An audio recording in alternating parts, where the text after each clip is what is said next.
Border Gavaskar trophy എങ്ങനെ അവസാനിച്ചാലും ഈ പരമ്പരയിലെ ഇന്ത്യയുടെ കണ്ടെത്തൽ നിതീഷ് കുമാർ റെഡ്ഡി എന്ന ഈ ചെറുപ്പക്കാരനാണെന്ന് നിസ്സംശയം പറയാം.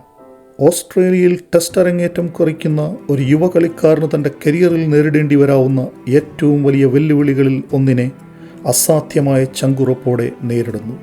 അയാൾ ബാറ്റ് ചെയ്യാൻ വരുന്നതെല്ലാം ടീമിൻ്റെ കൂട്ട തകർച്ചകൾക്കിടയിലാണ്.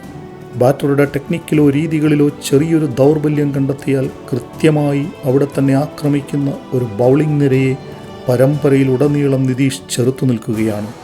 എതിർ ബൗളർമാരുടെ മികവിൽ പരിഭ്രാന്തനാവാതെ അവരുടെ പന്തുകളെ അയാൾ നിർദ്ദയം പ്രകരിച്ചുകൊണ്ടിരിക്കുന്നു. വിലപ്പെട്ട 50 റൺസ് അടിച്ച് വാഷിംഗ്ടൺ പുറത്താകുമ്പോഴേക്കും ഇന്ത്യ 348-ന് 8 എന്ന താരതമ്യേന ഭേദപ്പെട്ട നിലയിൽ എത്തിയിരുന്നു. മത്സരത്തിൻ്റെ 114-ാം ഓവർ എറിയാനായി പന്തെടുത്ത ഓസ്ട്രേലിയൻ ക്യാപ്റ്റനെ ഫേസ് ചെയ്യാൻ 10-ാം നമ്പറിലിറങ്ങിയ ബൂംറ ക്രീസിൽ